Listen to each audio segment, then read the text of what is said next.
Hey guys! Welcome back to my channel. It's me again, Ehds Sayas. At sa mga bago po sa aking channel, ayan po yung button. Please click the subscribe button and click the notification bell din po para po updated po kayo sa lahat ng mga videos ko. At sa mga more and more videos ko pa po na gagawin. So, ayan, medyo natagalan po tayo at medyo naging busy po tayo. So, welcome back po again. Namiss ko po kayong lahat. And today's video po natin, pag-usapan po natin ngayon, how to get rid of hair dandruff. O, ayan. So, nagkaroon din po ba kayo ng mga hair dandruff? Or, meron po ba kayong mga hair dandruff? So, pag-uusapan po natin ngayon yan kung ano po ang pwedeng home remedies na matatagpuan lang po natin dito sa ating bahay, kung paano po natin gagamutin ang ating dandruff. Okay, tip number 1. So, parati po tayong maligo, basahin po natin parati ang ating mga buhok at ang ating scalp kasi para hindi po siya tumatagal yung dandruff sa ating ulo. So, kailangan po washing hair more often. Tip number 2. Kung naniniwala po ba kayo na effective ang vinegar or ang apple cider vinegar sa mga gamutang home remedies po natin sa mga problema natin sa mga skin natin. Ganda po yun kasi antibacterial po yan. So, nakakatulong po siya para patayin yung mga fungus ng mga dandruff natin sa ating mga ulo. Then, nakakatulong din po kasi siya para maiwasan yung pangangate kasi nga po siya, ang dandruff is maliit lang to, dumidikit sa mga ulo natin na makakti siya. So, kapag ginamitan natin siya ng apple cider vinegar is nakakatulong kasi siya, acidic kasi yung apple cider vinegar. So, nakakatulong din siya. Same thing, para na rin po sa tip number 3 natin, same thing na din po yan ng lemon. Lemon juice, so, squeeze lang po natin yung lemon juice. Then, konti haluan natin ng konting water.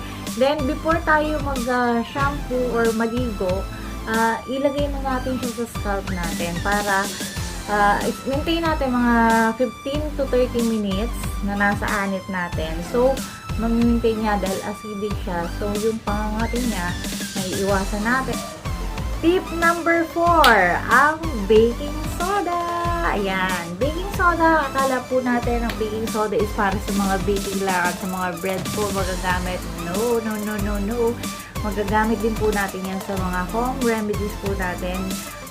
Kagaya din po nitong dandruff. So, nakakatulong din po siya para ma-exfoliate natin yung mga scalp natin. So, yun yung baking soda na nakakatulong to exfoliate and scrub our scalp. Okay? And next is the garlic. Kaya, 2 cloves of garlic lang, okay na po siya. Kasi, pwede mo siyang katasin or pwede mo siyang direct na ipahid dito sa scalp natin. Kasi yung garlic is very organic po siya at nakakatulong siya para sa mga antifungal and bacteria na nakatigat sa mga anit natin. So, try nyo lang kasi medyo hindi nga lang, medyo matapang ang amoy ng garlic pero very effective talaga siya sa mga antifungal. Tip number 6. Ayan, aloe vera. Alam mo ba, ang aloe vera is napakaganda rin po niya sa buhok. Bukod sa nagpapaganda o nakakapagpadulas ng buhok, nakakapagpasoft ng buhok. So, napaka-cooling din niya sa ating mga anit. So, try po natin ilagay direct sa ating scalp yung mga aloe vera gel. So, makikita niyo talaga kasi antifungal and antibacterial din po siya. So, makakatulong din siya para maiwasan po natin na magkaroon or matanggal yung ating mga balakubak, tagalog, or mga dandruff po natin. So, try nyo na po yung aloe vera gel. Okay? At yan po yung mga tips lang po natin ng mga home remedies na matatagpuan lang din po natin dito ang ilan sa ating mga kusina. So, try nyo na po yan kung na problema po kayo sa mga scalp nyo or sa dandruff po nyo. 1, 2, 3